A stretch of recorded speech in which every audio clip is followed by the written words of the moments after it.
எல்லாரும் கரங்களை தட்டி வார்த்தையை வரவேற்போம். மனுஷனை அல்ல, கர்த்தருடைய வார்த்தையை நம்ம வரவேற்போம். மனுஷனாயும் அல்ல, மனுஷன் மூலமாயும் அல்ல, கிறிஸ்துவை மரித்தோரிலிருந்து எழுப்பினவருடைய தேவ செயலின்படியே தேவ ஊழியக்காரனாக்கப்பட்டிருக்கிற நான் உங்களுக்கு கிருபையும் சமாதானமும் உண்டாவதாக என்று சொல்லி உங்களை நான் வாழ்த்துகிறேன். இயேசு கிறிஸ்துவின் நாமத்தினாலே உங்களுக்கு திரும்ப திரும்ப கிருபையும் சமாதானமும் உண்டாவதாக என்று சொல்லி நான் வாழ்த்துகிறேன். சங்கீதம் 1ஆம் அதிகாரம் முதல் 3 வசனங்களை நாம் வாசிப்போம். நம் அனைவருக்கும் தெரிந்த பகுதி. சங்கீதம் 1ஆம் அதிகாரம் முதல் 3 வசனங்களை நாம் வாசிப்போம். துன்மார்க்கருடைய ஆலோசனையை நடவாமலும் பாவிகளுடைய வழியில் நில்லாமலும் பரியாசக்காரர் உட்காரும் இடத்தில் உட்காராமலும் என்ன பண்ணணும்? கர்த்தருடைய வேதத்தில் பிரியமாயிருந்து இரவும் பகலும் அவருடைய வேதத்தில் தியானமாயிருக்கிற மனுஷன் பாக்கியவான். அவன் நீர்க்கால்களின் ஓரமாய் நடப்பட்டு தன் காலத்தில் தன் களியை தந்து இலையுதிராதிருக்கிற மரத்தை போலிருப்பான். அவன் எதை செய்தாலும் அது வாய்க்கும். ஆமென், அல்லேலூயா. செழிப்பாக இருப்பான். எப்படி இருப்பான்? ஆமாம், ஒரு ஆற்று ஓரத்தில் நடப்பட்ட ஒரு மரம் எப்படி எப்பொழுதும் எந்த காலத்திலும் எந்த சூழ்நிலையிலையும் இலை உதிராமல் பச்சை பசையேல் என்று இருந்து தன் காலத்தில் தன் கனியை கொடுத்து கொண்டிருக்கிறதோ, அப்படி ஒரு மனிதனுடைய வாழ்க்கை அமைய வேண்டுமானால், ஒரு கிறிஸ்துவனுடைய வாழ்க்கை, மனிதனுடைய வாழ்க்கை என்று சொல்ல முடியாது, ஒரு கிறிஸ்துவனுடைய வாழ்க்கை அமைய வேண்டுமானால் அவர்கள் இரவும் பகலும் கர்த்தருடைய வேதத்தில் தியானமாக இருக்க வேண்டும். ஆமென், அல்லேலூயா. தியானம் என்று சொன்னால் கண்களை மூடி அப்படியே சமன்கால் போட்டு உட்கார்ந்து கையை நீட்டி உட்கார்ந்து அப்படியே எதையோ நினைத்து கொண்டு இருக்கிறது அது வேறொரு மார்க்கத்தில் இருக்கிற தியானம். நம்முடைய மார்க்கத்தில் தியானம் என்று சொல்லி வேதம் எங்கெல்லாம் சொல்லப்படுகிறதோ அங்கெல்லாம் என்னவென்றால், வாயை திறந்து தேவனுடைய வார்த்தைகளை பேசுதலுக்குத்தான் பெயர் தியானம். நல்லா கவனிக்குங்க. உங்களுக்கு ஒரு பாதகமான சூழ்நிலை உருவாயிருக்கிறது. உங்களுக்கு ஒரு பாதகமான சூழ்நிலை, உதாரணத்துக்கு உடலில் ஒரு பலவீனம் ஏற்பட்டிருக்கிறது. மருத்துவர்கள் போராடி கொண்டிருக்கிறார்கள். பல முறை பல வைத்தியங்களை உங்களுக்கு பல மருந்து மாத்திரைகளை கொடுக்கிறார்கள். அது சுகமாக தடுமாறி கொண்டிருக்கிறது. இது ஒரு நமக்கு பாதகமான ஒரு செயல். இந்த சூழ்நிலையிலே நாம் என்ன செய்ய வேண்டும்? இந்த சூழ்நிலைக்கு எதிராக இருக்கக்கூடிய தேவனுடைய வசனங்களை எடுத்து வைத்து நாம் என்ன செய்யணும்? பேசணும். வாயால் பேசணும். அதற்குத்தான் பெயர் என்னங்க? தியானம்.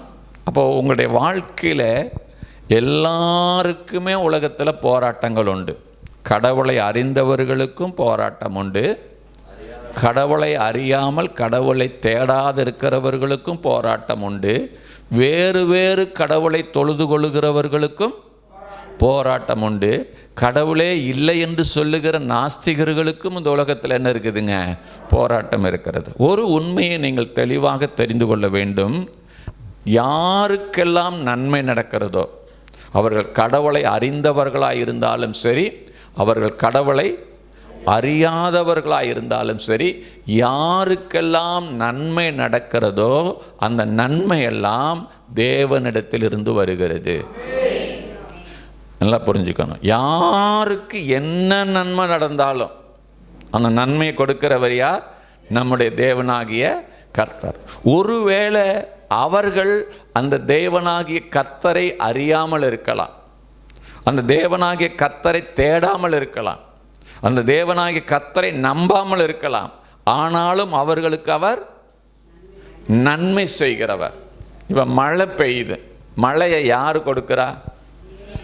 தேவன் கொடுக்கிறாரா பிசாசு கொடுக்கிறாரா? தேவன் கொடுக்கிறார். அப்போ நல்லவங்க காட்டில் மட்டும்தான் மழை பெய்யுதா? ரட்சிக்கப்பட்டவங்க வீட்டில் மட்டும்தான் மழை பெய்யுதா? இல்லை. காற்றை யார் உண்டாக்கினாரு? தேவன் உண்டாக்கினார். அப்போ ரட்சிக்கப்பட்டவங்களுக்கு மட்டும்தான் காற்று கிடைக்குதா? இல்லை. உலகத்தில் இருக்கிற எல்லாருக்கும் காற்று கிடைக்குது. சூரிய ஒளியை யார் படைச்சா? உட்காருக்கு கஷ்டமாக இருந்தால் சேர் இருக்குது, போய் உட்காந்துக்குங்க.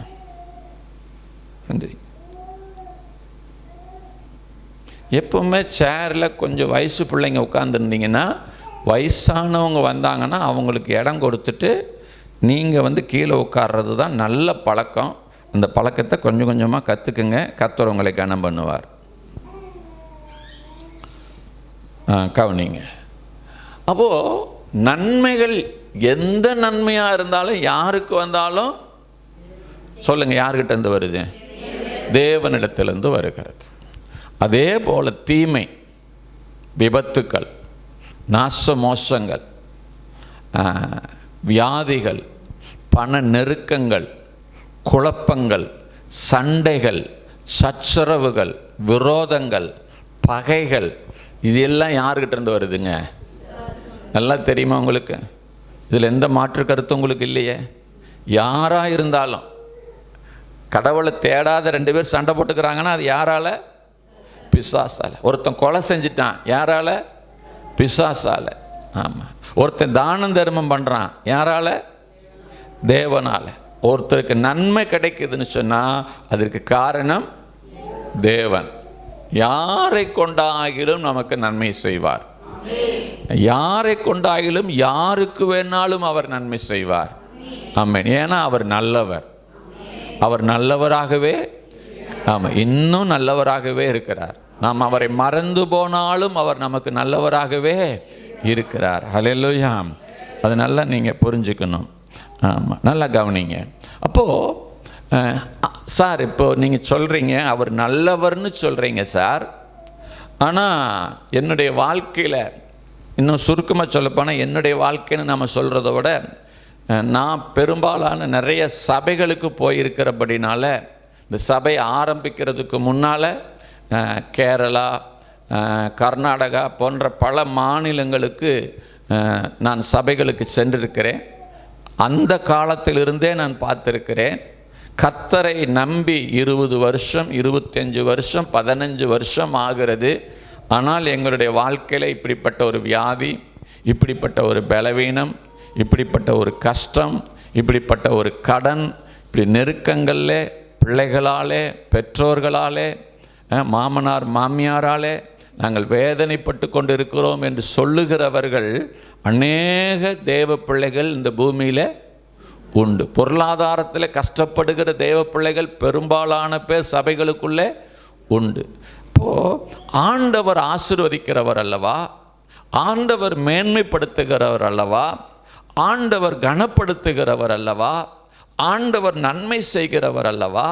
அவர் ஏன் இந்த சபையில் இருக்கிற விசுவாச பிள்ளைகளுக்கு இப்படிப்பட்ட பாடுகள், உபத்திரவங்கள் வரும் பொழுது அவர் என்ன வேடிக்கை பார்த்து கொண்டிருக்கிறாரா என்று சொல்லி அநேக முறை என்னுடைய வாழ்க்கையில் நான் இந்த பிரச்சனைகளெல்லாம் சந்திக்கும் பொழுது எனக்கு கேள்வியாக எழும்பி இருக்கிறது. நான் ஜெபிக்கிறேன், நான் ஆராதிக்கிறேன், ஆனால் வேதத்தை கருத்தாய் வாசிக்கிறேன், ஜனங்களுக்கு போதிக்கிறேன். ஆனால் இந்த பாடுகள் எல்லாம் என்னுடைய வாழ்க்கையிலையும் வருகிறது. இதை மேற்கொள்ளுவதற்கு, ஜெயிப்பதற்கு படாத பாடு பட வேண்டியதாக இருக்கிறது. உலகத்தான் எப்படி ஒரு வியாதி வந்தோன்னு ஆஸ்பத்திரிக்கு போகிறோன்னா, அதே போல் நானும் போய் ஆஸ்பத்திரியில் பணத்தை கொடுத்து செலவழிக்க வேண்டியது. என்னுடைய வருமானம் வீணாய் போகிறதே. உலகத்தான் எப்படி சண்டை போட்டுக்கிறானா, அதே போல் என்னுடைய குடும்பத்துக்குள்ளேயும் சண்டை வருது. ஒரு உலகத்தான் எப்படி ஐயோ எனக்கு நிம்மதியே இல்லை அப்படின்னு சொல்லுகிறது போல் சில நேரங்களில் நானும் நிம்மதியே இல்லை, என்னடா வாழ்க்கை அப்படின்னு சொல்லக்கூடிய சூழ்நிலை எனக்குள்ளே இருக்கிறதே. அவள் சபை விசுவாசிகளுக்குள்ளும் இருக்கிறதே. ஏன் இதை ஏன் ஜெயிக்க முடியவில்லை என்று சொல்லி அநேக முறை எனக்கு கேள்விகள் எழும்பினதுண்டு. அதனால் பல வெளிப்பாடுகளை, பல சத்தியங்களை ஆண்டவர் எனக்கு அப்பொழுது கற்றுக் கொடுத்து வந்து கொண்டே இருக்கிறார். எனக்கு பிரியமானவர்களே, நன்றாக நீங்கள் புரிந்து கொள்ள வேண்டிய விஷயம். புரிந்து கொள்வது மாத்திரமல்ல, உங்கள் வாழ்க்கையிலே நீங்கள் அதை கடைபிடிக்க வேண்டியது மிக மிக அவசியமானது. சும்மா கேட்டேன், நல்லா இருக்குது, சூப்பராக இருக்குது அப்படின்னு சொல்லிட்டு போனால் ஒரு பிரயோஜனம் இல்லை. இப்போ நான் சொல்லுகிற பிரச்சனையெல்லாம் நீங்கள் ஜெயிக்கணும். இப்போ நீங்கள் சொல்லுகிற பிரச்சனைகள் எல்லாம் நீங்கள் என்ன பண்ணணும்? உங்கள் வாழ்க்கையில் ஜெயித்து ஆசீர்வாதமான ஒரு வாழ்க்கையை நீங்கள் வாழணும். அதுதான் கிறிஸ்துவ வாழ்க்கை. அல்லேலூயா. வேதம் ஒரு இடத்துல சொல்லும்போது ஆண்டவரே சொல்லுகிறார், என் ஜனம் அறிவில்லாமல் சங்காரமாகிறார்கள். நல்லா கவனிக்கணும். என்னுடைய ஜனத்துக்கு என்ன இல்லை? ஒரு குறிப்பிட்ட விதமான அறிவு இல்லை. அந்த அறிவு இல்லாதபடினால நான் அவர்களை பாதுகாக்க முடியவில்லை, அவர்களை நான் ஆசீர்வதிக்க முடியவில்லை, அவர்களை நான் காப்பாற்ற முடியவில்லை. அவர்கள் வேதனையிலையும் சஞ்சலத்திலையும் வியாதியிலையும் தவித்து கொண்டிருக்கிறார்கள். அந்த அறிவு மாத்திரம் அந்த பிள்ளைகளுக்கு வருமானால் அவர்கள் நிச்சயமாக உலகத்தை ஜெயிக்க முடியும். ஏனென்றால் ஆண்டவரே சொல்றார், என் பிள்ளைகள், என் ஜனம், என் ஜனம் என்று சொல்லுகிறார். என் ஜனம் அறிவில்லாமையினால் சங்காரமாகிறார்கள். அந்த அறிவு தான் இந்த நாளிலே நான் உங்களோடு பகிர்ந்து கொள்ள விரும்புகிறேன். ஆமென். அல்லேலூயா. கடந்த புதன்கிழமை கரட்டுப்பாலத்தில் நடந்த ஜெபக்குழுவில் சுருக்கமாக இதை குறித்து நான் பேசினேன். அது எவ்வளோ பேர்த்துக்கு புரிஞ்சுது, இந்த 4 நாளில் எவ்வளோ பேர் அதை ஃபாலோ பண்ணியிருக்கீங்கன்னு எனக்கு தெரியல. மறுபடியும் நீங்கள் இதை கேளுங்க. உங்கள் வாழ்க்கையில் இது நிச்சயமாக நீங்கள் என்ன பண்ணணும்? ஃபாலோ பண்ணணும். ஃபாலோ பண்ணுறதுன்னா என்ன? கடைபிடிக்கணும். இதை கட்டாயம் உங்கள் வாழ்க்கையில் நீங்கள் நடைமுறைப்படுத்தினா மட்டும்தான் இந்த பூமியில் நம்ம வெற்றியுள்ள ஒரு வாழ்க்கையை வாழ முடியும்.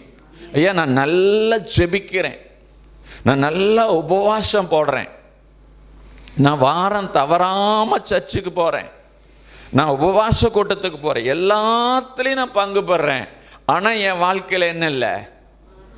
மாற்றம் இல்லை, வெற்றி இல்லை, என் வாழ்க்கையில் ஜெயம் இல்லை, என் வாழ்க்கையில் பிரச்சனை, என் வாழ்க்கையில் தோல்வி, நான் படாத பாடுபடுறேன்னா இதிலிருந்து நீங்கள் வெளியே வர்றதுக்கான வழியை தான் இன்றைக்கி நான் சொல்லிக்கிட்டு இருக்கிறேன் நான். ஆமென். அல்லேலூயா. நாம் ஒரு பகுதியை வாசிப்போம். மத்தேயு எழுதின சுவிசேஷ புஸ்தகம் 4ஆம் அதிகாரம் 23வது வசனம் 24வது வசனம். மத்தேயு 4ஆம் அதிகாரம் 23வது வசனம் 24வது வசனம். மத்தேயு 4ஆம் அதிகாரம் 23, 24. பின்பு இயேசு கலிலேயா எங்கும் சுற்றி நடந்து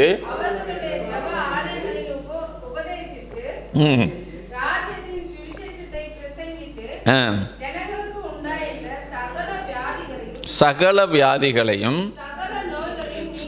சகல நோய்களையும் நீக்கி சொஸ்தமாக்கினார். அவருடைய கீர்த்தி சீரியா எங்கும் பிரசித்தமாயிற்று. அப்பொழுது பலவித வியாதிகளையும் வேதனைகளையும் அடைந்திருந்த சகல பிணியாளிகளையும் பிசாசு பிடித்தவர்களையும் சந்திர ரோகிகளையும் திமிர்வாதக்காரரையும் அவரிடத்தில் கொண்டு வந்தார்கள். அவர்களை சொஸ்தமாக்கினார். நல்லா கவனிங்களேன். அவர் சுகமாக்காத வியாதியே இல்லை. இது சுருக்கமாக கொஞ்சம் எழுதியிருக்குது. சில இடத்துல பார்த்தீங்கன்னா ஒரு குஷ்டரோகி வர்றான், ஆண்டவரே உமக்கு சித்தமானால் என்னை சுத்தமாக்கும், எனக்கு சித்தம் உண்டு, சுத்தமாக்கும். ஜவீருவினுடைய மகள் மரணத்தில் படுத்து கிடக்கிறார், தலித்தாகுமிங்கிறாரு. சிறு பெண்ணே எழுந்திரு. உடனே என்ன பண்ணுறா? எழுந்திருக்கிறா. 100க்கு அதிபதியினுடைய வேலைக்காரன் மரண அவஸ்தைப்பட்டுக்கிட்டு இருக்கிறான். 100க்கு அதிபதி வந்து சொல்கிறான், நீங்கள் ஒரு வார்த்தை சொல்லும் என் வேலைக்காரன் சொஸ்தமாவான். ஆமான்னு சொல்லிட்டு இஸ்ரவேலுக்குள்ளும் இப்படிப்பட்ட விசுவாசத்தை நான் காணவில்லைன்னு சொல்லி மெச்சி கொள்ளுகிறார். இப்போ வேலைக்காரன் சுகமாயிட்டான். போய் பார்த்தா இவர் என்ன நேரத்தில் சொன்னாரோ அந்த நேரத்தில் அந்த வேலைக்காரன் அங்கே சுகமாயிருக்கிறான். இந்த மாதிரி ஏராளமான அற்புதங்களும் அடையாளங்களும் ஏராளம் அங்கே நடக்கிறது. ஆனால் இன்னைக்கு இதெல்லாம் படிக்கும்போது நமக்கு அப்படியே விசுவாசம் பொங்குது, சந்தோஷம் பொங்குது. ஆனால் நம்ம வாழ்க்கையில் இது என்ன செய்ய மாட்டேங்குது, நடக்க மாட்டேங்குது. ஒருத்தர் மீன் பிடிச்சிட்டு இருக்கிறான், வெடிய மீன் பிடிக்கிறான், ஒரு மீன் கூட கிடைக்கல. வலையை அலசிக்கிட்டு இருக்கிறான் சோகமாக. இன்றைக்கி குழம்பு வைக்கிறதுக்கு கூட ஒரு மீன் இல்லை, என்னை வீட்டுக்கு என்ன கொண்டு போவேன்னு சொல்லி. அப்போ அவன் படகை இயேசுநாதர் பயன்படுத்திட்டு கடைசியாக ஒரு வார்த்தை சொல்கிறாரு, ஆழத்தில் தள்ளி கொண்டு போய் வலையை போடு. மீன் பிடிக்கிற நேரமும் இல்லை, அது அந்த மீன் பிடிக்கிறதுக்கான கால சூழ்நிலையே இல்லை. ஆனால் ஆழத்தில் தள்ளி கொண்டு போய் போடு. இப்போ அவன் சொல்கிறான், முழுவதும் நான் பிரயாசப்பட்டேன், மீன் பிடிக்க வேண்டிய நேரத்துலலாம் நான் மீன் பிடிக்க முடியல. இப்போ மீனே பிடிக்க முடியாத நேரத்தில் பகலில் நான் போட்டை ஓட்டிக்கிட்டு போனேன்னா மீன் என்ன பண்ணி போயிடும், ஓடி போயிடும். வலையை வீசுனா ஓடிடும். இப்படிப்பட்ட நேரத்தில் நான் போகிறேன், ஆனாலும் உங்கள் வார்த்தையை நம்பி நான் என்ன செய்கிறேன், போகிறேன் அப்படின்னு வலையை போட்டான். வலை கிழியத்தக்கதான மீன்களை அவன் பிடித்தான். இந்த மாதிரி அற்புதங்கள் ஏராளமாக நடக்குது. ஜனங்க ஆண்டவருடைய வார்த்தையை கேட்டுட்டு உட்கார்ந்துருக்கிறாங்க. பசி உண்டாயிடுச்சு, என்ன செய்யறதுன்னு தெரியல. பசியோட கிராமத்துக்கு ஜனங்களை வீட்டுக்கு அனுப்ப முடியாது. அப்போ 5 அப்பம் 2 மீன் ஆண்டவர் ஜெபம் பண்ணி அதை பிட்டு கொடுக்குறாரு. எல்லாரும் திருப்தி அடைகிறாங்க. ஒருத்தர் கூட பசியோடு போகல. அவ்வளோ பேர்த்துடைய பசியையும் அவர் என்ன பண்ணுறாருங்க, ஆற்றுகிறார். இன்றைக்கி நம்ம ஒருவேளை சாப்பாட்டுக்கு என்ன பாடுபடுறோம் தெரியுமா? கிறிஸ்மஸ் அப்போ ட்ரெஸ் எடுக்கணுமே அப்படிங்கிறது எவ்வளோ பெரிய கவலையாக இருக்குது தெரியுமா? ஈஸ்டர் அன்னைக்கு ஒரு புது ட்ரெஸ்ஸு போடலான்னு ஆசைப்பட்டால் அது ட்ரெஸ் எடுக்கிறதுக்கு நமக்கு என்னவா இருக்குதுங்க? கறி விற்கிற விலையை நினச்சா கறி ஆக்கலாமா வேண்டாமா, சரி இந்த வாரம் வேண்டாம் அடுத்த வாரம் எடுத்துக்கலாம். இல்லை கறி எந்த கறி கம்மியாக கிடைக்குது அந்த கறியை போய் நம்ம எடுப்போம்.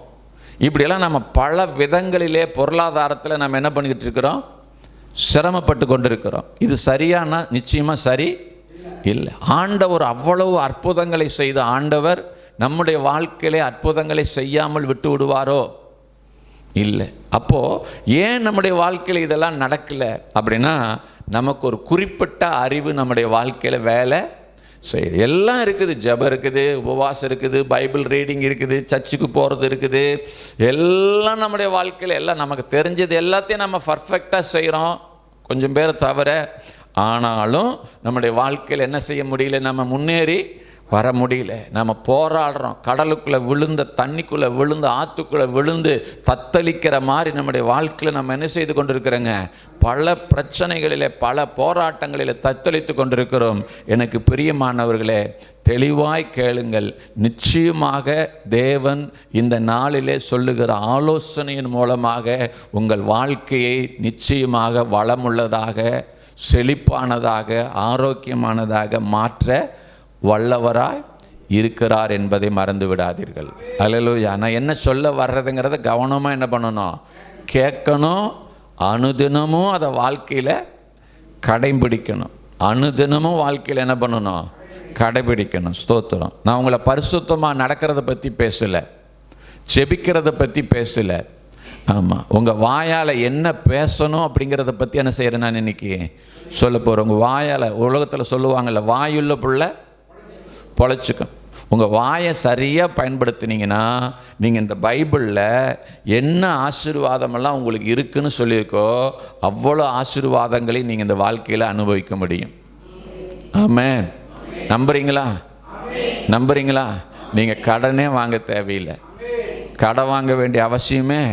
என் ஜனம் ஒருபோதும் வெட்கப்பட்டு போவாது.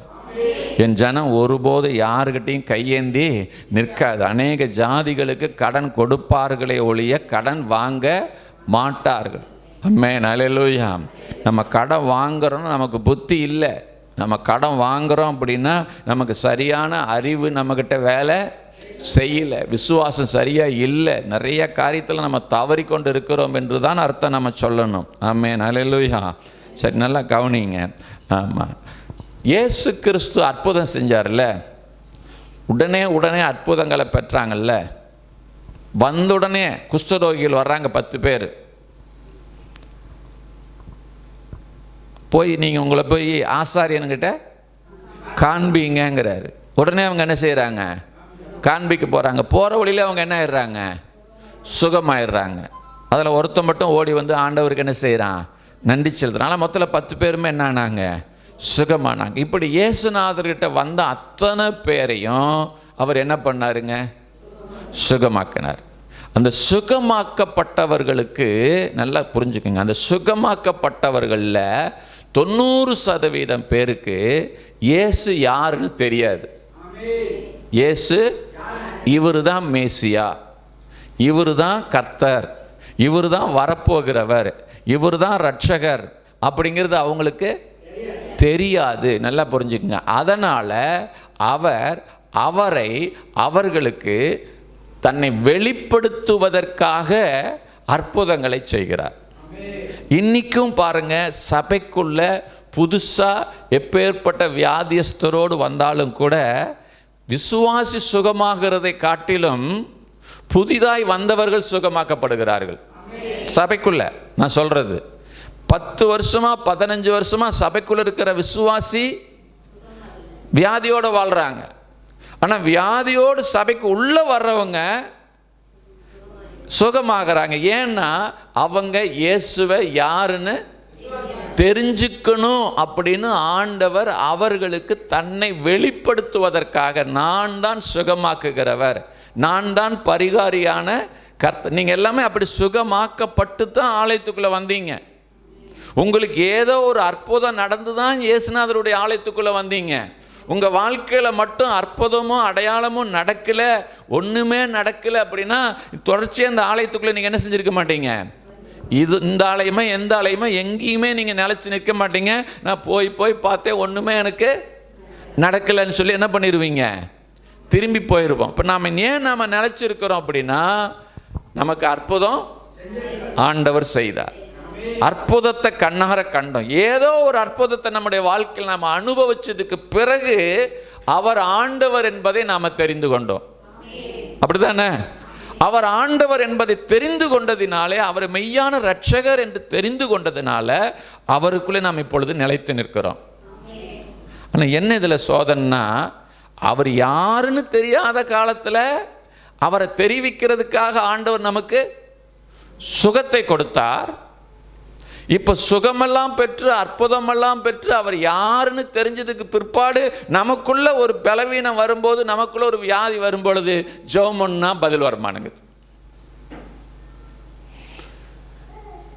கடன் பாரத்தோடு எத்தனையோ பேர் சபைக்குள்ள வந்து ஆசீர்வதிக்கப்பட்டு கடனை கட்டியிருக்கிறாங்க. ஆனால் விசுவாசிகள் எப்படி வாழ்ந்துகிட்டு இருக்கிறாங்க? கடனோட வாழ்ந்துகிட்டு இருக்கிறாங்க. பற்றாக்குறையோடு அப்படியே கஷ்டப்பட்டு சபைக்குள்ள வந்தாங்க. கடந்த வாரம் முருகன் ஃபேமிலி அந்த பொண்ணு சாட்சி சொன்னது, சௌதாமணி சாட்சி சொன்னதை கேட்டீங்க. நாங்கள் வாங்குகிற சம்பளம் கொஞ்சம்தான், ஆனாலும் கர்த்தர் எங்களை நிறைவே ஆசீர்வதிச்சிருக்கிறார். அல்லேலூயா! கர்த்தர் எங்களை ஆசீர்வதிச்சிருக்கிறார். இப்படி உள்ள வர்றவங்களை கர்த்தர் என்ன பண்ணுறாருங்க?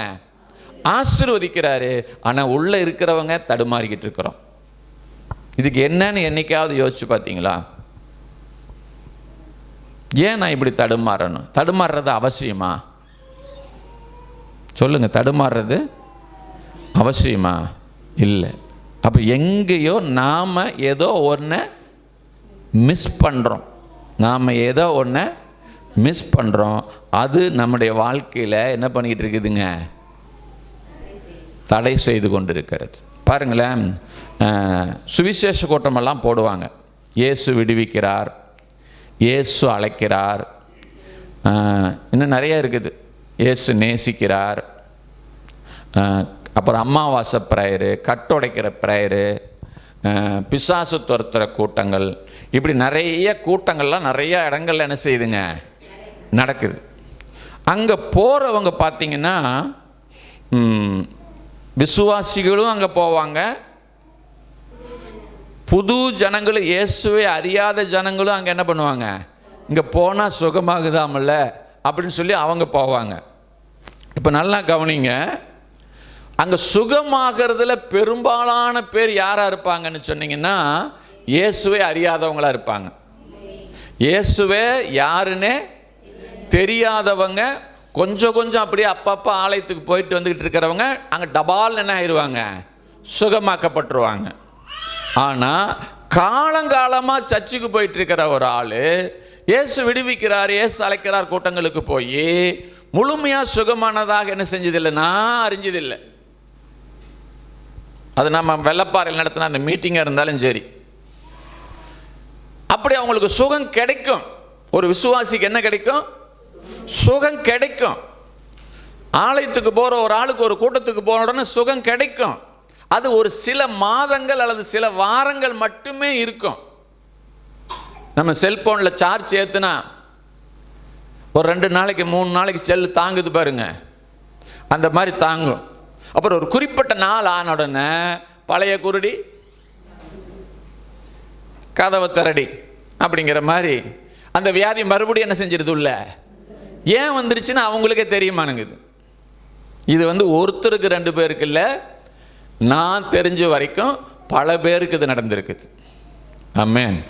ஏன் என்ன செய்யறதில்ல அவங்களுக்கு? அது ஐயோ நல்லாச்சே, நான் மேடையில் ஏறியெல்லாம் சாட்சி சொன்னனே, ஆனால் மறுபடியும் அந்த வியாதி எனக்குள்ள வந்துருச்சு. இது யாருக்கு? புதுசாக வந்தவங்களுக்கு இல்லை, புதுசாக போனவங்களும் சுகமானது தான். மறுபடியும் அந்த வியாதி அவங்களுக்கு வரவே வராது. அவங்க ஆண்டவர் விட்டே பின்வாங்கி போயிருப்பாங்க, அதோடு சரி ஆண்டவர் விட்டே ஓடி போயிருப்பாங்க. இனிமேல் இந்த ஆண்டவர் சுகம் கொடுத்துட்டாரியா. சிலர் ஆஸ்பத்திரிக்கு போகிறாங்கல்ல, நோய் நல்லா உடனே என்ன பண்ணுவாங்க, அந்த மாதிரி ஆஸ்பத்திரிக்கு போவாங்களா? நான் டெய்லியும் போய் டாக்டரை போய் பார்த்துட்டு வரேன், எனக்கு அவர் நல்லது பண்ணார், போய் தேங்க்யூ டாக்டர்னு சொல்லிட்டு வருவாங்களா? அந்த மாதிரி சில ஆளுங்களை என்ன பண்ணுவாங்க, ஆண்டவர் அதோட மறந்துடுவாங்க. மறுபடியும் என்னைக்காவது ஏதாவது ஒரு பிரச்சனை வந்துச்சுன்னா மறுபடியும் என்ன பண்ணுவாங்க, ஓடுவாங்க. அவங்களுக்கு ஆண்டவர் அற்புதம் தொடர்ந்து செஞ்சுக்கிட்டே இருப்பார்.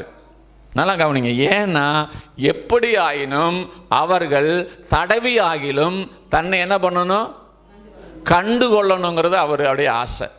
ஆனால் நாம் எல்லாம் யாருன்னா ஆண்டவரை அறிந்தவர்கள்.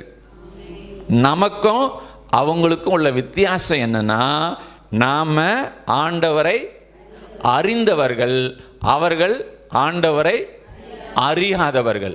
ஆகவே அவர்கள் ஆண்டவரை அறிந்து கொள்ள வேண்டும் என்பதற்காக உடனடியான அற்புதங்களும் அடையாளங்களும் அவருடைய வாழ்க்கையில் நடந்து அது நிலைத்திருக்கிறது. ஆனால் நம்முடைய வாழ்க்கையில் அது நிலைத்து நிற்பதும் இல்லை.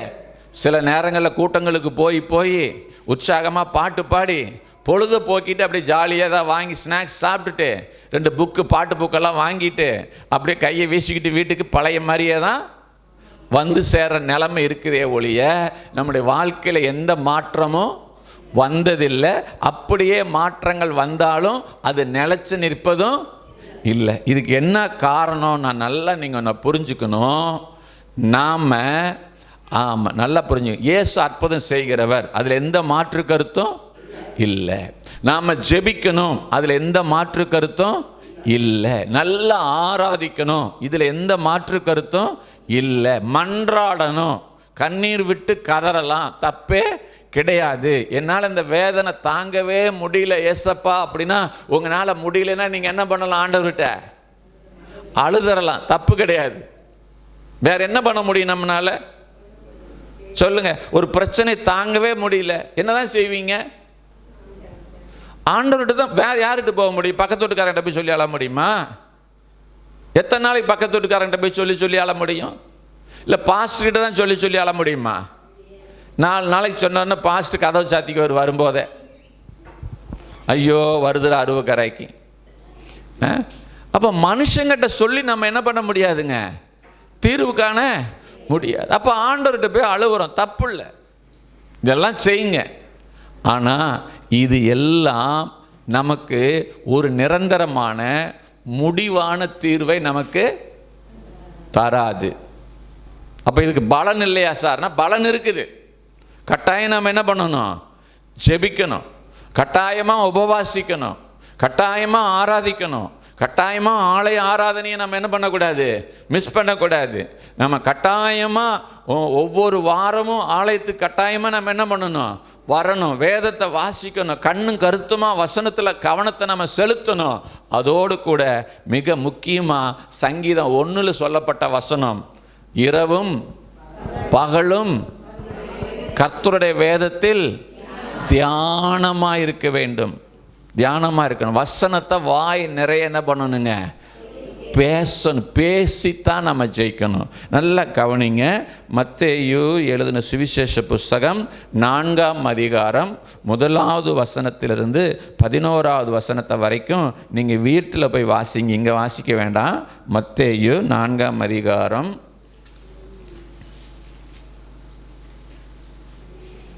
1 வசனத்திலிருந்து 11வது வசனத்தில் வரைக்கும் இயேசு கிறிஸ்து சந்திக்கிற பிரச்சனைகள், அவருக்கு வருகிற போராட்டங்கள். ஆமென், அல்லேலூயா. கவனிங்க. இப்போ போராட்டத்தை யார் கொண்டு வர்றா? சத்தமாக சொல்லுங்க. இயேசு கிறிஸ்துக்கு சோதனை யார் கொண்டு வர்றா? பிசாசு. இயேசுவுக்கே சோதனையை பிசாசு தான் கொண்டு வந்தான் அப்படின்னா உங்களுக்கும் எனக்கும் வியாதியை யார் கொண்டு வருவா? சந்தேகம் இருக்கா? கடன் பிரச்சனை யார் கொண்டு வருவா? பிசாசு தான். நம்ம தப்பான வாழ்க்கை முறையை வாழ வச்சு, சுய புத்தியில் நடக்க வச்சு, கடன் வாங்க வச்சு, கடன் கட்ட முடியாமல் நம்முடைய சூழ்நிலையை கொண்டு போய் தள்ளுறது யாரு? பிசாசு. குடும்பத்தில் சண்டை வருது, அதுக்கு யார் காரணம்? என் மனைவி காரணங்க. அவள் மட்டும் வாய் கரெக்டாக இருந்திருந்தா சண்டையே. ஏன் உன் வாய் கரெக்டாக தான் இருக்குது? ஏங்க எப்பவுமே 2 கையும் சேர்ந்து தட்டினா தானே சத்தம் வரும். ஒரு கை ஒழுங்காக இருக்குது, ஒரு கை குதிக்குது, சத்தம் வருமா? இப்போ என்ன சொல்கிறது? பொண்டாட்டி வாய் சரியில்லைங்க, அதனால் எங்கள் வீட்டில் இன்றைக்கி சண்டைங்க. இல்லைங்க, 2 வாயும் சரியில்லைங்க. ஒரு வாய் அமைதியாக இருந்துச்சுன்னா ஒரு வாய் ரொம்ப நேரம் என்ன பண்ணாது, கத்தாது. எவ்வளோ நேரம் கத்தும்? கத்தி கத்தி பார்த்துட்டு கரும்பு இந்த நாய்ட்டு கத்துறதெல்லாம் நம்ம கம்மன் ஒரு ஓரமாக உட்காந்துக்கலாம், நேரம் நிற்குவாங்க, உட்காந்துருவாங்க. சண்டைக்கு காரணம் யார்? பிசாசு. சமாதான குறைச்சலுக்கு காரணம் யார்? பிசாசு. வீட்டில் அடிதடி நடக்குது, யார் காரணம்? ஆமாம், ஆவியானவர் இல்லை. ஒரு வீட்டில் சும்மா ஒரு ஜோக்குக்காக சொல்கிறேன். ஒரு எதிர்த்து வீட்டில் ஒரு இந்த பக்கம் கிறிஸ்தவங்க குடியிருக்கிறாங்க, இந்த பக்கம் இந்து குடியிருக்கிறாங்க. இந்த இந்துவா குடியிருக்கிறவங்களுக்கு ஒரு பெரிய சந்தேகம், என்னடா நம்ம வீட்டில் எப்படி மாதத்தில் 2 முறை 3 முறை சண்டை வந்துடுது, ஆனால் அவங்க வீட்டில் மட்டும் என்ன வரமானுங்குது, சண்டையே வரமானுங்குது. இப்படி நினச்சி ஆச்சரியப்படணும். அல்லேலூயா. அவங்களுக்கும் ஒரே ஆச்சரியமாகவே இருந்துச்சான். ஆமாம். ஆனால் ஒரு சந்தேகம் எப்படின்னா, திடீர்னு வாரத்தில் 1 நாளைக்கு 2 நாளைக்கு அல்லேலூயா, ஆமென், ஸ்தோத்திரம் அப்படிங்கிற சத்தம் மட்டும் திடீர்னு வருமா அந்த வீட்டில் இருந்து. என்னங்க, கிறிஸ்தவ வீட்டில் இருந்து என்ன சத்தம் வரும்? அல்லேலூயா, ஸ்தோத்திரம் அப்படிங்கிற சத்தம் 2 பேர் புருஷன் முன்னாடிக்கிட்டு மாறி மாறி வருமா. அப்போ இவங்களுக்கு ஒரு டவுட் வந்திருக்குது, எதுக்கு ராத்திரியில் 12 மணிக்கு அல்லேலூயான்னு கத்துறாங்க, ஸ்தோத்திரம்னு கத்துறாங்க? இது என்னமோ வித்தியாசமாக தெரியுதே, எந்த குடும்பத்தில் இப்படி இல்லையே. சரி, நாளைக்கு அடுத்த தடவை அல்லேலூயா ஸ்தோத்திரம் வரும்போது நம்ம அழுங்காமல் ஜன்னலில் போய் என்ன பண்ணணும், ஒண்டிக்கிட்டு பார்க்கணும் அப்படின்னு சொல்லி அழுங்காமல் அந்த வீட்டுக்காரர் என்ன பண்ணாராம், இந்து வீட்டுக்காரரு, அந்த அல்லேலூயா சத்தம் வரும்போது அழுங்காமல் போய் ஜன்னல் அழுங்காமல் திறந்து அப்படியே புள்ள பார்த்தாராம். அப்போது புருஷங்காரன் கையை வச்சு மனைவி முதுகில் ஓங்கி அல்லேலூயான்னு குத்துனானா. அம்மா ஸ்தோத்திரம் அப்படின்னு வாங்கிச்சான். இப்போ அல்லேலூயா ஸ்தோத்திரம் போடுறதுனாலலாம் சண்டை இல்லைன்னு என்ன பண்ணிட முடியாது, நம்ப முடியாது. ஆமாம். திருப்பி அந்த அம்மா மறுபடியும் என்ன பண்ணிச்சான், ஓங்கி ஒரு கட்டை எடுத்து அல்லேலூயான்னு அடிச்சுதான் தொடப்பு கட்டையில். இவர் அடி வாங்கிட்டு ஸ்தோத்திரம் அப்படின்னாராம். ஓஹோ, அல்லேலூயாவுக்கு ஸ்தோத்திரக்கும் இதுதான் அர்த்தமா? இது சும்மா ஒரு நகைச்சுவைக்காக, நீங்கள் கொஞ்சமாவது தூங்கக்கூடாது பார்த்தீங்களா? ஆமாம், அதுக்காக தான் ஸ்தோத்திரம். இப்படியெல்லாம் இருக்கக்கூடாது. அல்லேலூயா. அல்லேலூயா ஸ்தோத்திரமெல்லாம் தேவனை மகிமைப்படுத்துவதற்கு. ஸ்தோத்திரம். ஆமென். அல்லேலூயா. கவனிங்க. அப்போது பிரச்சனை எல்லாம் யார்கிட்ட இருந்து வருது நல்லா தெரியுமா? பிசாசுகிட்ட இருந்தால் வருது நல்லா தெரியுமா? அதில் எந்த மாற்று கருத்து ஏதாவது இருக்கா? மாற்று கருத்து இருந்தால் எப்பவே சொல்லிடுறேன், நான் உங்களுக்கு விளக்கிடுறேன். நோய் யார்கிட்ட இருந்து வருது? விஷக்கிருமிகிட்ட இருந்து வருது சார் அப்படின்ட்டுருவீங்க. காய்ச்சல் வருது, ஏன்? கிருமி சார். வயிற்று வலி வருது, இன்ஃபெக்ஷன் ஆகிடுச்சு சார். வாந்தி வருது, டைஜஷன் ஆகலை சார் அப்படின்னு சொல்லிடுவீங்க. இது எல்லாத்துக்குமே காரணம் யாரு தான்? என்ன வியாதியாக இருந்தாலும் யாரு தான் காரணம்? பிசாசு தான் காரணம். இதெல்லாம் உண்டு பண்ணுறவன் யாருங்க? பிசாசு. திடீர்னு பாருங்கள் நல்லா இருக்கிற மாதிரி இருக்கும், வீட்டுக்கு போகிறோன்னா தலை வெடிச்சு போகிற மாதிரி இருக்கும். இதுக்கு யார் காரணம்? பிசாசு. ஆமென். அல்லேலூயா. அப்போது இதுக்கு நீங்கள் உட்காந்து ஜெபம் பண்ணி பார்க்குறீங்க.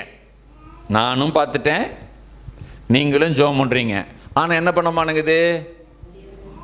தீரவே மாட்டேங்குது. பிரச்சனை அப்படியே தான் 10 வருஷமா, 5 வருஷமா, 7 வருஷமா, 3 வருஷமா, 2 வருஷமா, வருஷக்கணக்காக பிரச்சனை கூடவே இருக்குது. அதை மாறுறதுக்கான வழியைத்தான் நான் இப்போ உங்களுக்கு சொல்ல போகிறேன். ஆமென். கேட்டுட்டு தலையாட்டிட்டு பூம் பூம் மாடு மாதிரி போவீங்களா? அதன்படி செய்யணும். ஆமென். சரி, நல்லா கவனிச்சுக்குங்க.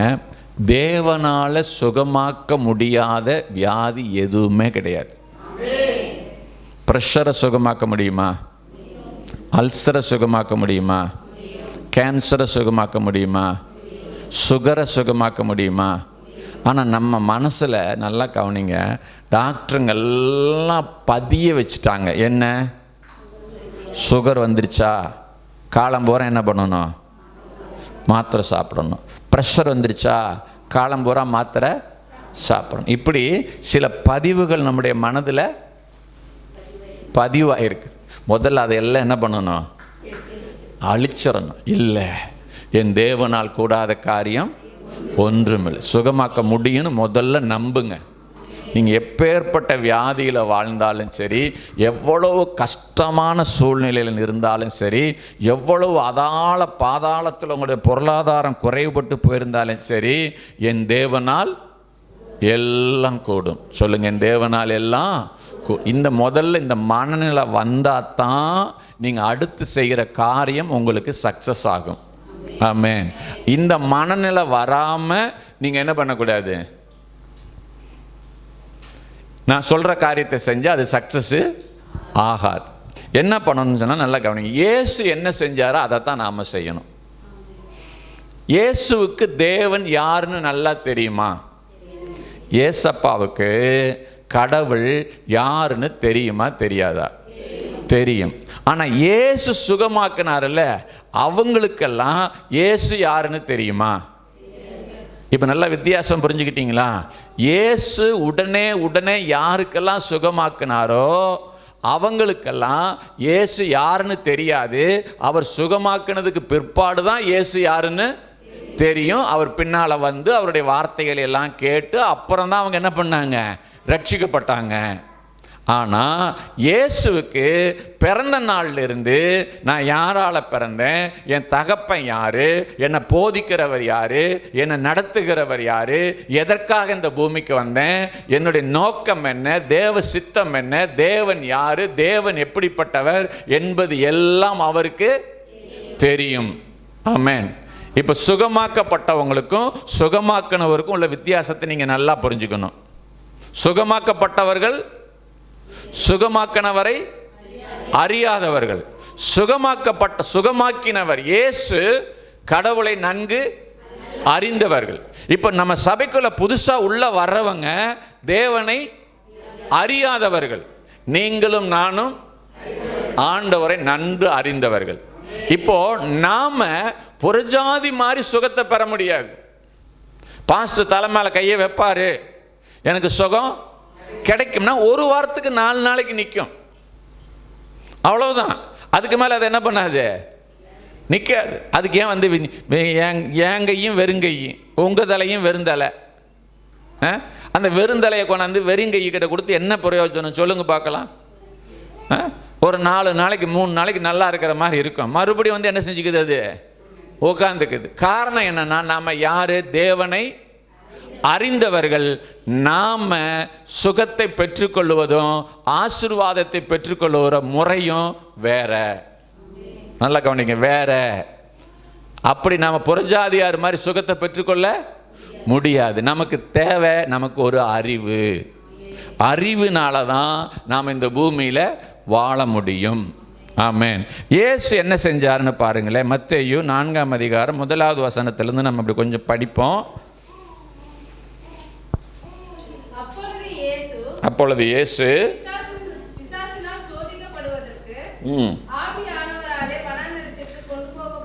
சோதனைங்கிறது ஜாலியா இருக்குமா கஷ்டமா இருக்குமா? நிஜமா சோதனைங்கிறது ஜாலியா இருக்குமா ரொம்ப கஷ்டமா இருக்குமா? ரொம்ப கஷ்டமா இருக்கும். இப்போ இயேசுநாதர் ஒரு கஷ்டமான பாதைக்குள்ள கடந்து போறதுக்காக யார் கொண்டு போறா? ஆவியானவர் கொண்டு போறார். யாரால சோதிக்கப்படுவதற்கு? பிசாசுனால சோதிக்கப்படுவதற்கு. இப்போ நல்லா கவனிக்கணும். இயேசு யாரு? தேவனுடைய குமாரன், தேவனால் பிறந்தவர். ஆமா தானே? பரிசுத்த ஆவியினாலே உற்பவித்தவர். நம்ம மாதிரி அப்பா அம்மா மூலமா அவர் என்ன செய்யல? பிறக்கல. அவர் தேவன், அவர் தேவனுடைய குமாரன். தேவனுக்குள்ள இருக்கிற தெய்வத்துவத்தினுடைய பரிபூரணம் எல்லாம் இயேசுவுக்குள்ள இருக்குது. அப்படிப்பட்ட தேவனே பூமியில மனுஷனா இருந்தபோது என்ன பண்ணப்படுறார்? சொல்லுங்க, என்ன பண்ணப்படுறாரு? அப்ப நீங்களும் நானும் சோதிக்கப்படுவோமா சோதிக்கப்பட மாட்டோமா? சத்தமா சொல்லுங்க. சோதனையே வராதுன்னு சொன்னா அது கள்ள உபதேசம். கட்டாயமா நமக்கு என்ன உண்டு? உலகத்தில் உங்களுக்கு உத்தரவும் உண்டு. ஆனா திடமா இருங்க, தைரியமா இருங்க, மனசை திடப்படுத்துங்க. உலகத்தை ஜெயிச்சன்னா உங்க கூட இருந்து உங்களை ஜெயத்தின் பாதையில நடத்துவேன். நான் சொல்லி தருவேன். கண்ணை வைத்து உனக்கு ஆலோசனை சொல்லுவேன். யாருக்கு? நல்லா கவனிங்க. சத்தியத்தை அறிந்தவர்களுக்கு ஆலோசனை சொல்லுவாரா? சத்தியத்தை அறியாதவர்களுக்கு ஆலோசனை சொல்லுவாரா? சத்தியத்தை அறிந்தவர்களுக்கு ஆலோசனை சொல்லுவாரு. சத்தியத்தை அறியாதவர்களுக்கு விடுதலையை கொடுப்பாரு. என்னையா அது ஓர வஞ்சனை மாதிரி தெரியுது? சத்தியத்தை அறியாதவன் வந்தானா அவனுக்கு என்ன கொடுக்குறாரு? விடுதலை கொடுக்கிறாரு. சத்தியத்தை அறிஞ்சவன் வந்தானா அவனுக்கு என்ன சொல்றாரு? ஆலோசனை சொல்றாரு. ஆலோசனை ஆச்சரியமான ஆலோசனை, மேன்மையான ஆலோசனைகள். அதை நம்மை நல்ல வழிக்கு கொண்டு போய் நிறுத்தும், நிரந்தரமா நிறுத்தும். ஆமென். ஆனா இதை தான் நான் நிறைய பேர்கிட்ட சொல்லுவேன். வியாதியோடு பலவீனத்தோடு இருக்கிற தனிப்பட்ட முறையில் வாழ்கிறவங்ககிட்டலாம் திரும்ப திரும்ப சொல்லுவேன். ஆனால் அதை பற்றி அவங்க என்ன பண்ணுறதே இல்லை. கேட்குறாங்க, அப்போ கேட்குறாங்க, அதோட சரி. வீட்டுக்கு போயிட்டு அதை என்ன பண்ணுறது? மறந்துடுறது. ஐயா தயவு செஞ்சு நான் இன்றைக்கி சொல்கிறேன், இன்றைக்கி நான் என்ன சொல்கிறேனோ அது என்ன பண்ணக்கூடாது? வீட்டுக்கு போய் மறக்கக்கூடாது. சத்தமாக சொல்லுங்கள். வீட்டுக்கு போய் மறக்கக்கூடாது. என்ன நான் உங்களை பேச சொல்கிறேனோ அதை வீட்டில் போய் என்ன பண்ணணும்? பேசிக்கிட்டே இருக்கணும். ஆமென். ஹல்லேலூயா. சரி கவனிங்க. இப்போ அவர் இரவும் பகலும்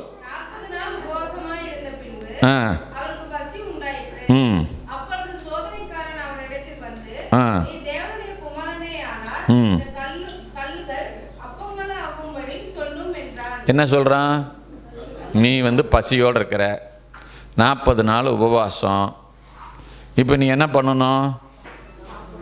சாப்பாடு இங்கே கிடைக்காது, இது வனாந்தரம், இங்கே கடையெல்லாம் கிடையாது, யாரும் சாப்பாடு கொண்டு வர மாட்டாங்க. நீ தேவனுடைய குமாரன், உமக்கு சக்தி இருக்குது. அதனால் நீ என்ன பண்ணு? இப்போ இந்த கல்லை ரொட்டியாக மாற்றிக்கோ, சாப்பிடு அப்படின்னு சொல்கிறான். இப்போ அவன் பேச்ச அவர் கேட்கலாமா? கேட்கக்கூடாது. இது அவருக்கு ஒரு சோதனை. நமக்கு எப்படி வியாதிகள், பலவீனங்கள், பாடுகள், கஷ்டங்கள் வருகிறதோ அது தேவனை விட்டு நம்மை பிரிக்கிறது. நல்லா புரிஞ்சுக்குங்க. வியாதி வந்தால் ஜெபிக்க முடியாது, வியாதி வந்தால் ஆராதிக்க முடியாது, கடன் பாரம் நம்மளை வச்சு நெருக்கும் போது நம்ம ஆண்டவர்கிட்ட நெருங்கி போக முடியாது. இப்போ பசி, அவர் தேவனை பார்க்க முடியாதபடிக்கு பசி என்ன பண்ணுதுங்க? அவரை தடுக்குது. இப்போ இந்த பசி என்ன பண்ணணும்? நீ கல்லை அப்பமா மாற்றி சாப்பிடு அப்படின்னு பிசாசு சொல்கிறான். அதை அவர் செய்ய முடியாது. அதுக்கு பதிலாக அவர் என்ன பேசுகிறாருன்னு சொல்லுங்க. மனுஷன் நீ நினைக்கிற மாதிரி சாப்பாட்டுனால மாத்திரம் அல்ல,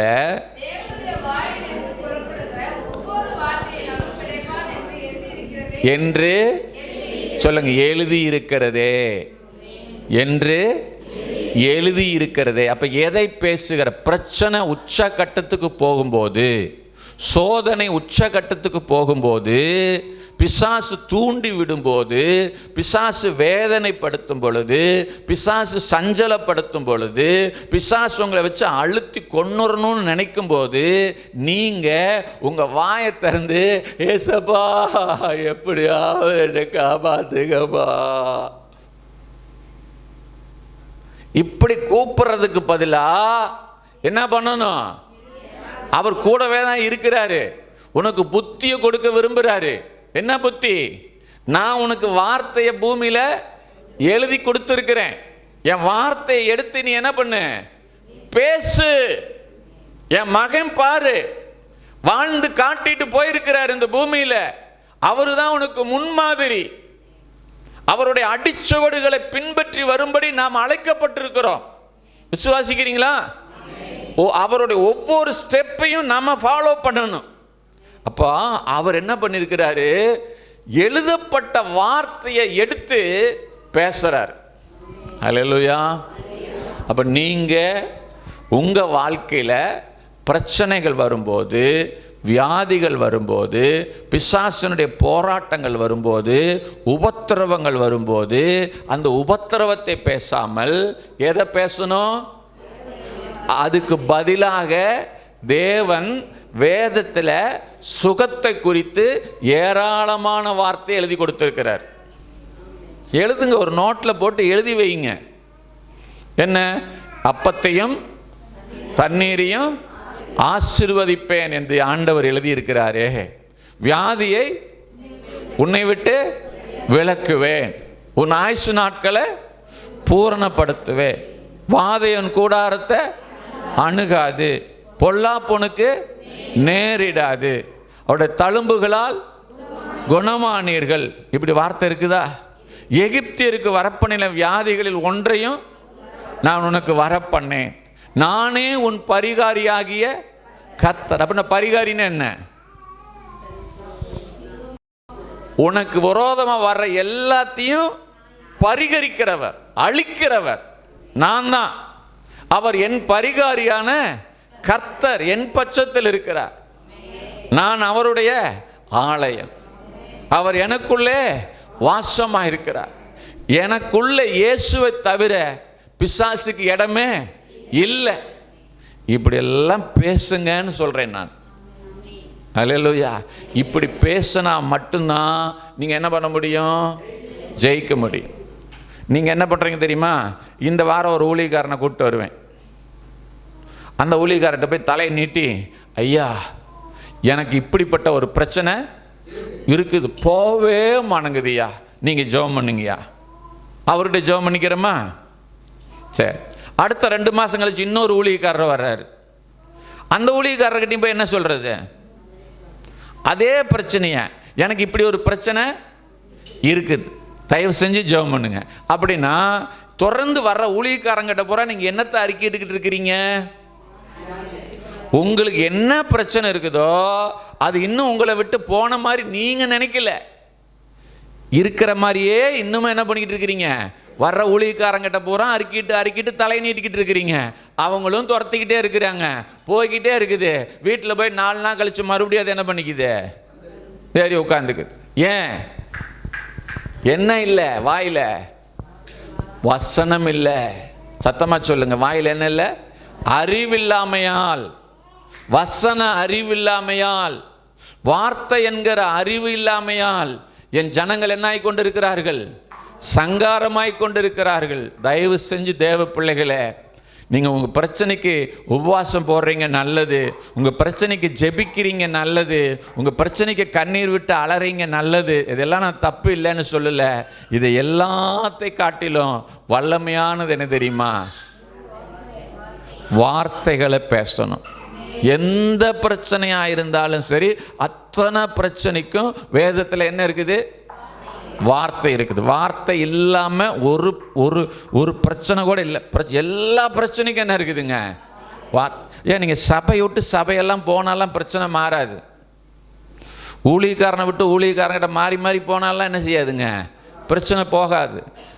கூட்டம் கூட்டமாக போய் நீங்கள் தலையை நீட்டினாலும் என்ன பண்ணாது? பிரச்சனை போகாது. நீங்கள் செய்ய வேண்டியதை செய்யாமல் நீங்கள் எங்கே போனாலும் உன் பிரச்சனை உன் பின்னால் தான் வரும்.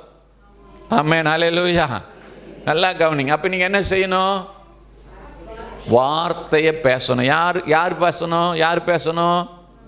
யாருக்கு பிரச்சனை இருக்குதோ, யாருக்கு என்ன பிரச்சனை இருக்குதோ அவர்களுக்கு விரோதமாக வேதத்தில் எழுதப்பட்ட வசனங்களை கண்டுபிடிச்சு என்ன பண்ண ஆரம்பிக்கணும்?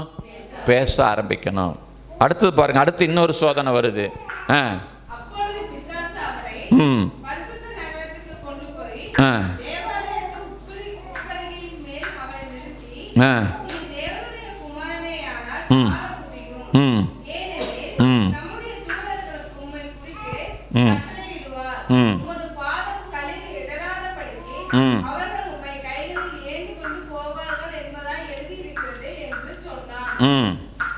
படிங்க.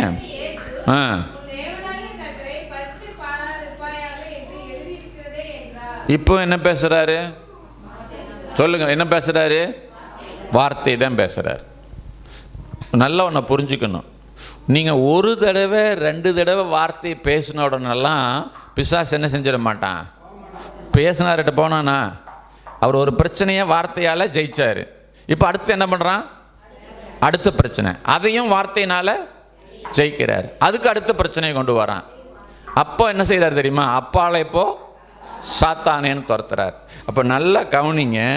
இயேசு என்ன செய்தாரோ அதை நீங்கள் உங்கள் வாழ்க்கையில் செய்வீர்களானால் நிச்சயம் இயேசுவை போலவே நாமும் இந்த பூமியிலே ஜெயிக்க முடியும்.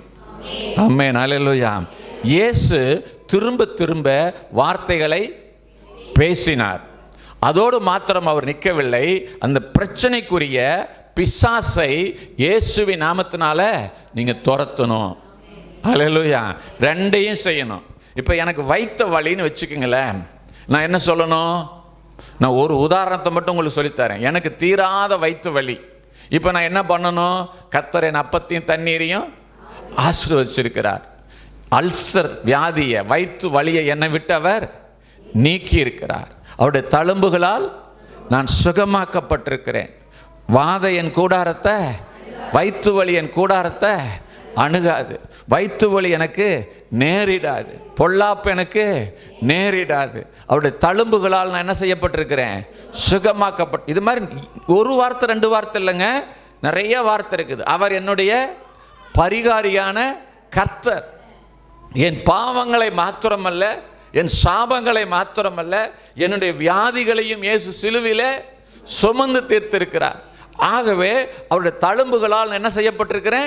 நான் சுகமாக்கப்பட்டிருக்கிறேன் அப்படின்னு சொல்லிட்டு, பொல்லாத அல்சர் ஸ்பிரிட்டே, இந்த பேய்க்கு பேர் என்ன? சொத்தமா சொல்லுங்க. வயிற்று வலின, வயிற்று வலிங்கிற பொல்லாத ஆவியே, இயேசுவின் நாமத்தினால என் ஆவி ஆத்ம சரீரத்தை விட்டு வெளியே போ என கட்டளையிடுகிறேன் என்று சொல்லி நீங்களே துரத்தணும். வேதம் சொல்லுது, பிசாசுக்கு எதிர்த்து நில்லுங்கள், அப்பொழுது அவன் உங்களை விட்டு ஓடி போவான். உங்களை பிசாசு துரத்துறவங்களா உங்களை ஆண்டவர் நியமிச்சிருக்கும் போது நீங்க அதை விட்டுட்டு இயேசுநாதர்கிட்ட போய் துரத்தும் ஆண்டவரே, துரத்தும் ஆண்டவரேன்னா நடக்குமா? சொல்லுங்க. அப்ப இயேசு என்ன சொல்லுவாரு? டேய், உனக்கு நான் அதிகாரத்தை கொடுத்திருக்கிறேன், நான் உனக்கு வசனத்தை கொடுத்திருக்கிறேன். வசனம் என்கிற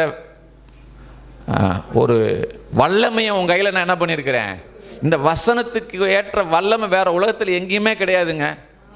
இந்த வார்த்தைக்கு இருக்கிற வல்லமை உலகத்தில் வேற எங்கேயுமே கிடையாது. நல்லா கவனிக்கணும். சுருக்கமாக முடிக்க வேற நினைக்கிறேன். இந்த வானமும் பூமியும் சீர்கெட்டு போய் கிடந்துச்சு, இருள் நிறைஞ்சிருந்துச்சு. மனித வாழ்க்கைக்கு உகந்ததான் அந்த பூமி இல்லை. அப்போ அந்த பூமியை எப்படி ஆண்டவர் வடிவமைச்சாரு? சத்தமா சொல்லுங்க. அந்த வார்த்தையை தான் நீங்க பேசுறீங்க.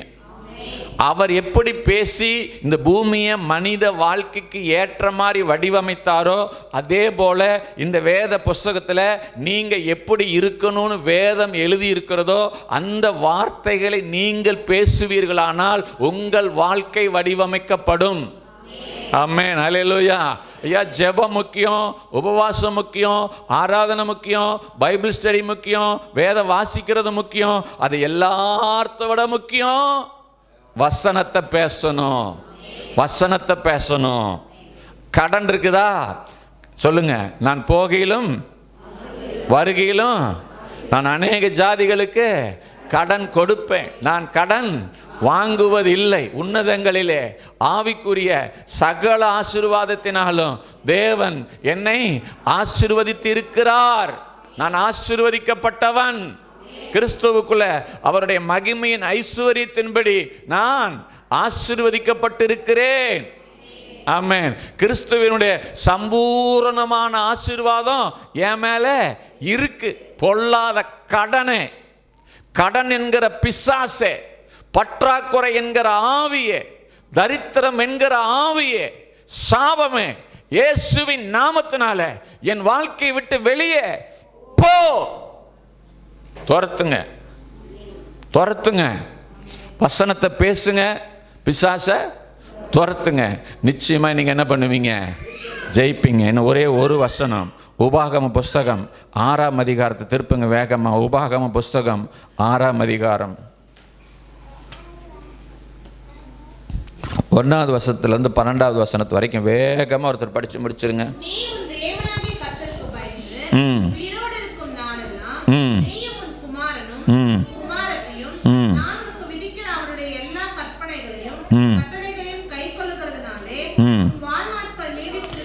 எதனால வாழ்நாள் நீடித்திருக்குமா? கற்பனைகளை கை கொள்ளுகிறதினால். நல்லா சொல்லுங்க. கற்பனைகளை கை கொள்ளுகிறதினால் உன் வாழ்நாள்கள் நீடித்திருக்கும்படி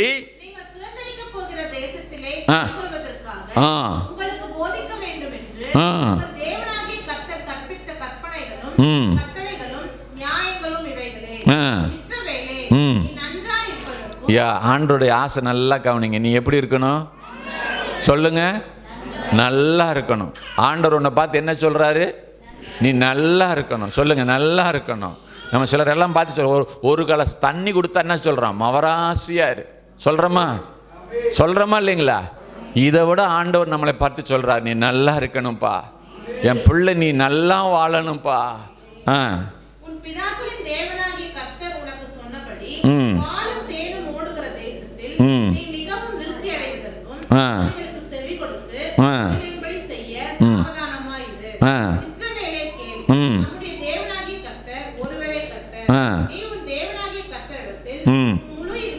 முழு இருதயத்தோடும் முழு ஆத்மாவோடும் முழு பலத்தோடும். இந்த விளக்கம் சொல்லிக்கிட்டு இருக்கிறேன், எனக்கு நேரம் இல்லை.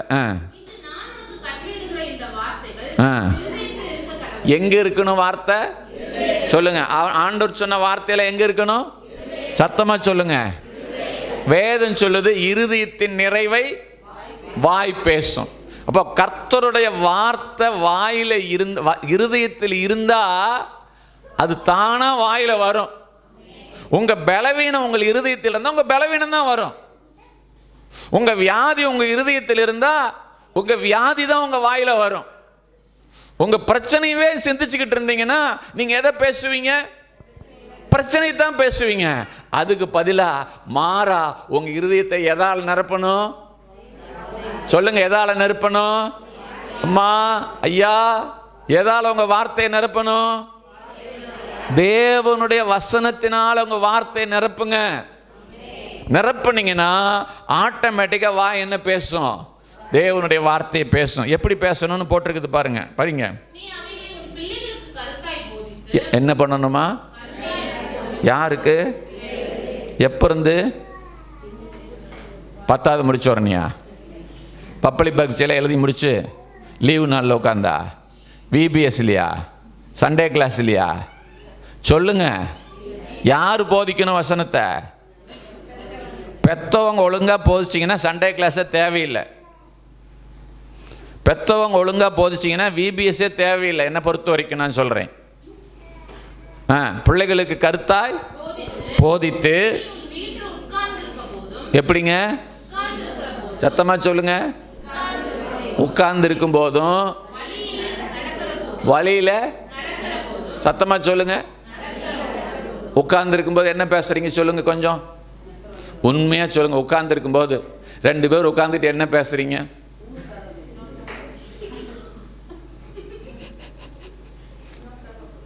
ஊரு கதை பேசுறாங்களாம். என்ன பேசணும் உட்கார்ந்து இருக்கும்போது? கர்த்தருடைய வார்த்தையை பேசுங்க தயவு செஞ்சு. வழியில் நடக்கும்போது பார் என்ன புடவை கட்டி இருக்கிற பாத்தியா, அந்த புடவை எங்க எடுத்திருப்பா தெரியுமா? இதையே பேச சொன்னார் ஆண்டவர். வழியில் நடக்கும்போது என்ன பேசணும்? வசனத்தை பேசு. படுத்துக்கிற போது, எழுந்திருக்கும் போது எவைகளை குறித்து பேசி? கர்த்தருடைய வார்த்தையை குறித்து பேசி. ஐயா, உட்கார்ந்து இருக்கும்போது, நடக்கும்போது, படுக்கும்போது, எந்திரிக்கும் போது, எப்போவுமே மிக்சியில் அரைக்கும் போது, துணி துவைக்கும் போது, எப்போவுமே உனக்கு என்ன ஆசீர்வாதம் வேணுமோ அந்த ஆசீர்வாதத்துக்குரிய வார்த்தைகளை திரும்ப திரும்ப திரும்ப திரும்ப நீங்கள் பேசுனீங்கன்னா அது உங்களுக்கு ஒரு மருந்து மாதிரி, மாத்திரை மாதிரி வேலை செஞ்சு உங்கள் வியாதியை வேற இருக்கும், உங்கள் சூழ்நிலைகளை மாற்றும். இதை தவிர வேற வழி கிடையவே கிடையாது. ஆமென், ஹல்லேலூயா. பேசுவீங்களா? பேசுவீங்களா? பேசணும்னா முதல் வார்த்தை என்ன வார்த்தை பேசணும்னு தெரியணுமே. இதுதானே பிரச்சனை. கத்தறக்கெல்லாம் விடவன என்ன வார்த்தை பேசணும்னு தெரியணுமே. அதுக்கு தான் பைபிளை படிங்கிறது. அப்படி தெரியலன்னா மூத்த விசுவாசிங்கிட்ட எனக்கு இந்த பிரச்சனை, இந்த பிரச்சனைக்கு நான் என்ன மாதிரி வார்த்தைகளை பேசணும் அப்படின்னு கேளுங்க, சொல்லித் தருவாங்க. அடியான்கிட்ட கேளுங்க, சொல்லித்தரேன். அந்த வார்த்தைகளை திரும்ப திரும்ப என்ன செய்யுங்க? பேசுங்க. அது மாத்திரம்தான் உங்களை என்ன பண்ணும்? விடுதலை செய்யும். அது மாத்திரம்தான் உங்களை ஆசீர்வதிக்கும். வார்த்தை மாத்திரம்தான் உங்கள் வாழ்க்கையை வடிவமைக்கும். மற்றபடி நான் உங்கள் தலை மேலே இப்படி கை வைக்கிறதுனால எல்லாம் கிடைக்கும். அது என்னதுங்க? நிரந்தரமானது அல்ல. இப்போ நீங்கள் அதனால் யாரும் வரமாட்டீங்கன்னு நினைக்கிறேன். நிரந்தரமாக வேணும்னா வாயில் என்ன பேசணும்? வார்த்தை பேசணும். சும்மா தற்காலிகமாக வேணும்னா கையில் தலையை வச்சுக்கிட்டு போங்க. சரி, தலையில் கையை வச்சுக்கிட்டு போங்க. ஸ்தோத்திரம், ஹல்லேலூயா. எல்லாரும் எழுந்து நிற்போமா? ஆண்டவருடைய சமூகத்தில் நம்ம ஒப்பு கொடுப்போம்.